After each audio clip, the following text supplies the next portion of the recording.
ہمیں اللہ رب العزت نے انسان بنایا، ہم اپنے ساتھ والوں کو فائدہ پہنچائیں، گھر والوں کو فائدہ، رشتہ داروں کو فائدہ، اپنے ہمسایوں کو فائدہ، معاشرے کو فائدہ۔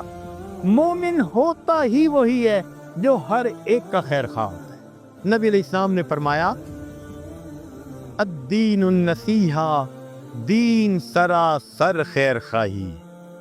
سبحان اللہ، کیا خوبصورت تعلیم دی ہمارے آقا حضرت محمد مصطفیٰ احمد مجتبیٰ صلی اللہ علیہ وسلم۔ ہمارے اکابر کے اخلاق اچھے ہونے کی بنیادی وجہ پتہ کیا تھی؟ ان کی سوچ بہت بلند ہوتی تھی، بہت بلند سوچ ہوتی تھی۔ بلند سوچ ہونے کی وجہ سے ان کے مقام بلند ہو گئے تھے۔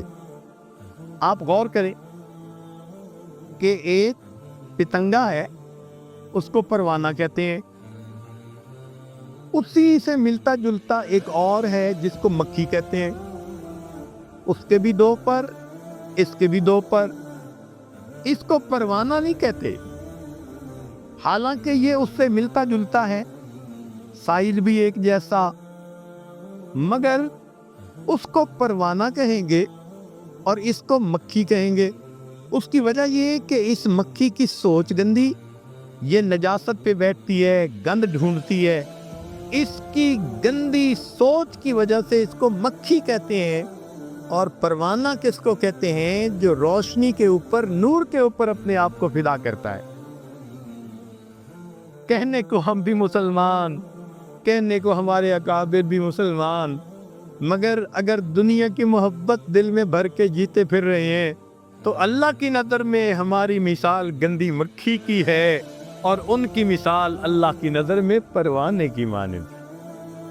آج ہمیں سوچنا ہے کہ ہم نے جو نام کے مسلمان ہیں، کام کا مسلمان بننے کی ضرورت ہے۔ تو ہمارے اکابر کو دیکھیے اللہ رب العزت نے کیا سوچ دی تھی۔ ایک دو واقعات سن کے یہ عاجز اپنی بات کو مکمل کر دے گا، ذرا توجہ کے ساتھ سنیے گا۔ دہلی کی جامع مسجد، ایک انگریز دہلی کی جامع مسجد دیکھنے کے لیے آیا۔ وہ آرکیٹیکٹ تھا اور اس کو پتا تھا کہ جامع مسجد کے اندر بڑی اچھی کیلی گرافی کی گئی ہے، تو چونکہ اس کے فن کا کام تھا وہ دیکھنے کے لیے آیا۔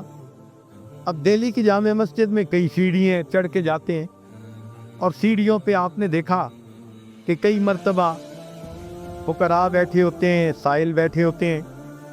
تو ایک معذور فقیر تھا، وہ بیٹھا ہوا تھا۔ جب یہ قریب سے گزرا تو اس نے مانگا، اس نے اپنا ویلٹ نکالا اور ویلٹ نکال کر اس میں سے اس فقیر کو کچھ دے دیا، اور اپنا ویلٹ پھر اپنی جیب میں ڈال لیا۔ اپنی طرف سے تو اس نے جیب میں ڈالا، لیکن حقیقت میں اس کا ویلٹ گر گیا۔ اب یہ چلا گیا مسجد میں، وہاں جا کے اس نے کیلیگرافی دیکھی، بڑی پسند آئی، اس نے فوٹوگرافی کی۔ اس کی بیوی بھی اسی شعبے سے تعلق رکھتی تھی۔ وہ گھر گیا اور گھر جا کر اس نے اپنی بیوی کو بتایا کہ بھئی کتنا اچھا کام کیا ہوا ہے، ہسٹوریکل کام ہے۔ اس کی بیوی کہنے لگی کہ اچھا، آئندہ ویکینڈ آئے گا تو میں بھی آپ کے ساتھ جاؤں گی، تو مجھے بھی آپ وہ مسجد کا کام دکھائیں۔ اس نے کہا ٹھیک۔ اب جب رات سونے لگا نا تو اس نے دیکھا کہ اس کا تو پیسے والا بٹوا ہی نہیں ہے۔ تو یہ بڑا پریشان کہ کہاں گرا، بڑا سوچا، مگر اس کو یاد نہیں آیا کہ میں نے بٹوا کہاں گرایا۔ خیر، ایک آدھ دن کے بعد یہ ذہن سے بات ہی نکال بیٹھا، کہنے لگا جو 200-400 روپے تھے بس وہ میرے گم ہو گئے۔ جب اگلا ویکینڈ آیا تو یہ اپنی بیوی کو لے کے دہلی کی جامع مسجد دکھانے کے لیے آیا۔ اب جب یہ سیڑھیوں پہ چڑھ رہا تھا نا تو اس نے دیکھا کہ وہی معذور فقیر جسے پچھلی مرتبہ اس نے پیسے دیے تھے وہ اس کی طرف آ رہا ہے۔ تو اس نے سوچا پچھلی مرتبہ پیسے دیے تھے، پھر اس نے مجھے دیکھا تو امید لگی کہ یہ ضرور دے گا، تو یہ مجھ سے پیسے مانگنے آ رہا ہے۔ لیکن وہ فقیر جب قریب آیا تو وہ کہنے لگا کہ جناب وہ پچھلی مرتبہ آپ نے جب مجھے پیسے دیے تھے تو شاید یہ آپ کا بٹوا تھا جو گر گیا، میں نے آپ کو ڈھونڈنے کی کوشش کی مگر آپ نکل گئے، تو میں نے اپنے پاس رکھا ہوا ہے، آپ اپنا بٹوا لے لیجئے۔ اب اس انگریز نے بٹوا دیکھا، اپنی چیزیں دیکھیں، ڈاکومنٹس دیکھے، ہر چیز بالکل ٹھیک تھی۔ اس کے ذہن میں خیال آیا کہ یہ فقیر تو ایک ایک پیسہ مانگتا ہے اور میرے تو یہاں پر 200-300 روپے تھے، اگر یہ اپنے پاس رکھ لیتا تو کسی کو خبر ہی نہ ہوتی، مگر اس نے یہ مجھے لوٹا دیا۔ تو اس نے پوچھا کہ فقیر آخر تم نے یہ اپنے پاس رکھ کیوں نہیں لیا؟ تو معذور فقیر نے آگے سے جواب دیا کہ شروع میں تو ایک خیال آیا تھا کہ میں اسے رکھ لوں، مگر پھر ایک دوسرا خیال آیا اور میں نے کہا کہ نہیں، میں اسے نہیں رکھوں گا۔ اس نے پوچھا کیا خیال آیا؟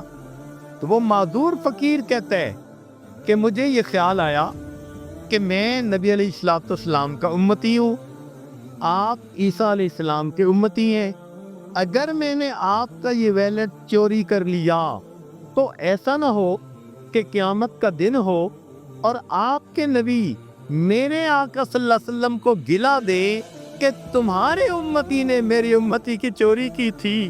میں اس خیال کو سوچ کے رہ گیا، میری وجہ سے میرے آقا کو بات نہ سننی پڑ جائے۔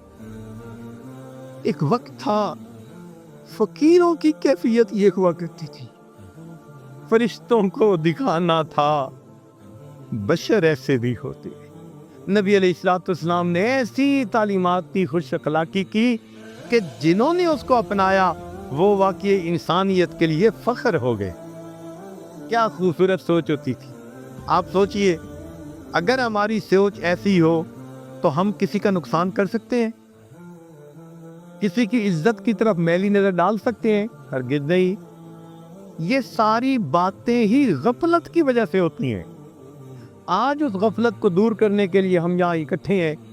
اللہ رب العزت ہمیں غفلت سے محفوظ فرمائے اور حقیقی معنوں میں مسلمان بن کر زندگی گزارنے کی توفیق عطا فرمائے۔